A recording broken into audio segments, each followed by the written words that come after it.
almost all the world has seen Michael Jackson's This Is It documentary, which was about his last tour and the preparation for that with all the rehearsals that were filmed. Now, I've heard different things how you got involved with that. Did Michael Bearden hit you up on MySpace, or did Michael call you directly? Yeah, so both happened. I was working with Diane Warren. So I was working with her, which was incredible. She's an amazing songwriter. And I was in the vocal booth putting down a vocal thing for her. And I got MySpace message. I checked straight after, and I was like, you're exactly what we're looking for. We checked out your YouTube videos. Michael Jackson loves what you're doing. I was like, who was this weirdo? It was Michael Bearden, right? I didn't know. And so I sent it to my, I thought it was, and I was like, I walked into Diane Warren. She goes, oh, I don't think that's right. She goes, I think that's, but who knows? She goes, it could be real. I think it could be real. No way. And I sent it to my manager at the time at 19 Entertainment, because I was managed by Simon Fuller. I was probably it was crazy actually. I was the only artist that wasn't an idol that was managed by him at the time. Wow. And so he was like, no, this is legit. They want you to come in and play the songs for them tomorrow. And so he wrote back, and then I got a call from Michael Bearden and Michael Jackson to say, like, been watching your YouTube videos. Michael's like, I love the way you play. And then Santana told him about me, and he's like, can you play Beat It tomorrow and want to be starting something in Dirty Diana? So I learnt those songs that evening. I had a crazy Pomeranian at the time who was barking profusely, and I had this large amplifier which I cranked up, so everyone at the Palazzo, which I was living at the time, thought this crazy Michael Jackson fan moved in. That just all of a sudden, and how long did it take you to learn the Beat It solo? Oh gosh, well, I'm not that kind 10 of minutes? player. 2 hours? Oh, a few hours for sure, because I was just like, and I didn't play it just like Eddie, because I can't play like that. I mean, I'm not that kind of shredder. I mean, he's incredible. I mean, you can't fill those shoes, right? Jennifer Batten's incredible too. Why did Jennifer, sorry to interrupt you again, but why did Jennifer leave the Michael? Did she get fired? I don't know the story. I don't know the story either. Okay. She called me to congratulate me though. She was very sweet. I don't know what happened, to be honest with you. I didn't ask. I don't know. But she was really cool, and I think she's amazing, and to feel, I think they just wanted all new people coming in, maybe. That's what Bearden told me. He said they fired everybody from the past or something. I think so, something like that. And I don't know if Michael just wanted, just a whole different crew for this run. So where was the first time you met Michael? Center Staging, rehearsal studios, and meeting Michael Bearden, and just, he goes, you got this? I was like, I think so. He's like, all right. And he says, Michael's coming in about 10 minutes. I was like, all right. And I was like so nervous. I remember just getting so freaking nervous. I didn't even tell my label I was doing this. So Jimmy Ivan didn't know. Nobody knew, aside from my manager. And then Michael walks in, and they dim the lights, and he sat down on the couch. He's like, they dimmed the lights because he was coming in? Oh, yeah. So it was very dramatic. Very dramatic. I've heard the weirdest stories. So go ahead. He had the veil on too, and the black hat, and bodyguards. It was a whole, and then Frank DeLeo comes in with a cigar and the suit. So it was quite the entrance. Yeah. And that, I think, got me more nervous than the actual thing. It's like a movie. You know what I mean? It's like very mafia-esque sort of like surreal old movie kind of thing. So he sat down on the couch, and then he's like, I want to hear this loud. So I was like, okay, cool. So the band just went in to Beat It. So I cranked up my amp, played the Beat It solo. He goes, I want to hear what to be starting something. So he did that. Then Dirty Diana we played, and then he's like, okay, you're all hired. And I was like, all right. So yeah, I think I started crying, because I didn't even know how to, when I was standing in front of Michael, it was like, how do I play guitar again? Like, it was like this moment was the only time that I felt that nervous. Yeah. Because I thought, this is a lot of pressure, and I honestly I didn't throw up or anything, but I just felt like nauseous, like you literally lose like consciousness or anything. And sure. I didn't drink anything at the time. I was completely sober. You know what I mean? I was like just health freak, vegan, you know what I mean? So I was just like stone cold sober, just standing in front of everybody and going like, okay, alrighty, let's do this. You know what I mean? And trying to get into that realm. And did Bearden play with you that day? Was he in the band? Okay, so he was obviously Jonathan, the musical director. Yeah, Jonathan Moffat, Bearden, everyone. We all played. Wow. And Michael just sat down, and it was wild. But was Dorian Holley a singer on that too? Mm-hmm. Yeah. Okay. Yeah, he was. Yeah. So then does he get up and say, you're all hired, and then leaves the room, and you guys are all like, yeah. Yeah. Okay. And then you call Jimmy Iovine and the label and say, hey, Michael Jackson's just hired me to be on his tour. I couldn't tell him. We all signed waivers. NDAs? We couldn't say anything. Yeah. we couldn't say anything to anybody.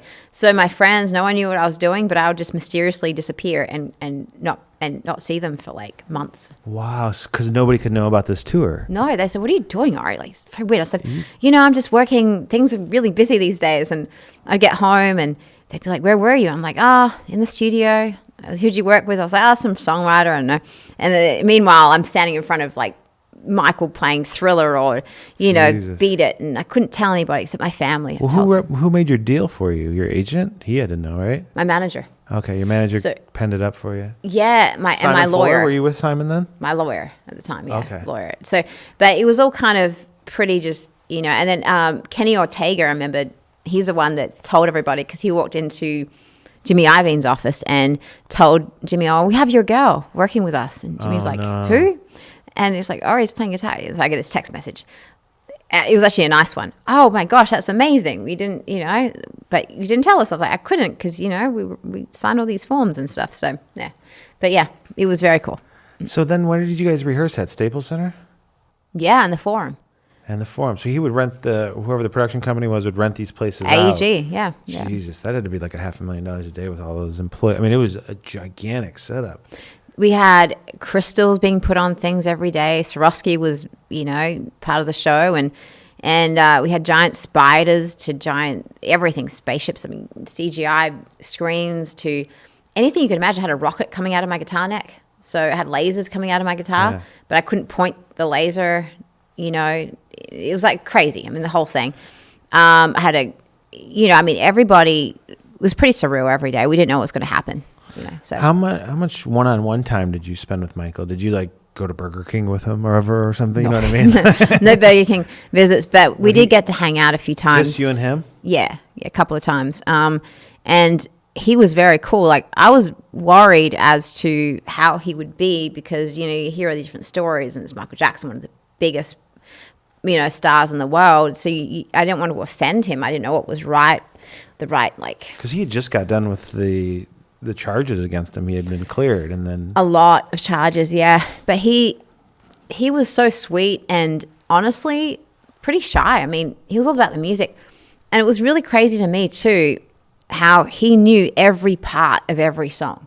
So every sound, whether it be drum part to guitar tone to keyboard part to vocal part, the dancing. He worked tirelessly for everything. He was a perfectionist, and so working with him and learning his kind of work ethic and how he just took everything so seriously made me a better performer or artist. Absolutely. I'm very honored I got that time with him, for sure. Yeah. Did he seem like he was unhappy? He had just led such a horrific life with such success, but since he grew up in Gary, Indiana, but literally 20 minutes from where I grew up. Oh, wow. And, you'd hear about all the Jacksons and Gary Bell's, who owns House of Blues Studio. That's Tito's old house. So, I've known a lot of people, and also Paul, my owner here, he knew a lot about the Jacksons, but did he seem just so out of it because I know he was very sharp about the music, but he was tired at that point, I would imagine. Very tired. To the point where I actually walked into the offices of AEG one time and I said, something's not right. He just seems like really worn out. And they're like, "Oh no, he's fine." So no, and I think it was just sheer exhaustion and the pressure of coming back after the charges, the anxiety, I could tell he was anxious, but he was very excited at the same time. So he was having trouble sleeping because of the heaviness of obviously how much money was being spent every day. Okay. What the fans were going to say, the critics, everything.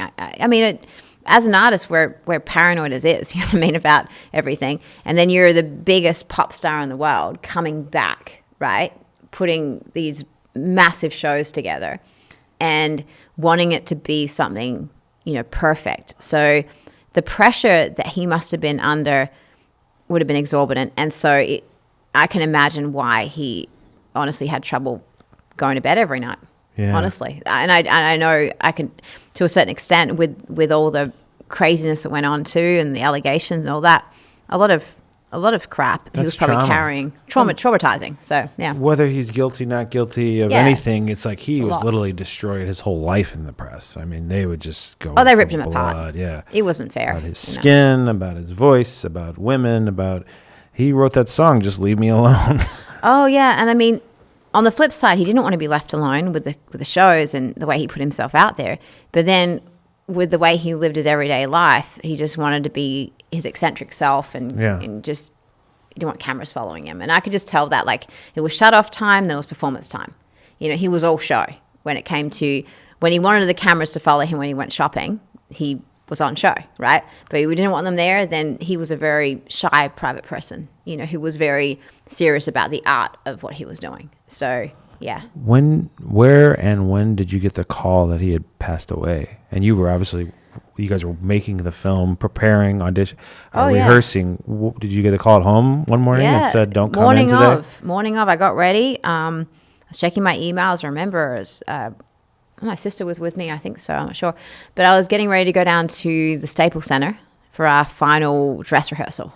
Oh, so you guys are right at the end of this thing. We even had, I think, the keys to our apartment in London. So we were ready to go, right, to the O2. And I got a call from my manager and saw these different, you know, sort of emails come through. And then I got these news alert. Michael's been taken to hospital and stuff. My manager called and said, oh, Michael passed. I said, no, that can't be right. Because the night before, he was hugging us. He took me aside. I said, I'm so excited. I can't wait to do this with you guys. And he seemed actually the healthiest that I had seen him was that evening before he passed, right? Wow. And we finished rehearsing at 12:30 in the morning, right? So we were so tired, but he was like so buzzed about it. I said, this is going to be an awesome show. It's going to be great. And then to get that call, it was disbelief until I got to the Staples Center and everyone just started crying. And Michael Bearden was the first person I saw, and we just both hugged each other and just started crying. Like, it was beyond, like, it was like 3 or 4 months we all worked together for, you know, intensely every day. So it was kind of like we lost a friend. We lost someone who we looked up to. We just felt like it was, wow, like, is this real? Like, you know what I mean? And it was pretty traumatic for everybody, you know, just. Yeah. Even when like somebody like Eddie Van Halen passed away, you know, these people are just beyond even like human. They're just so big. Oh. And Michael Jackson especially.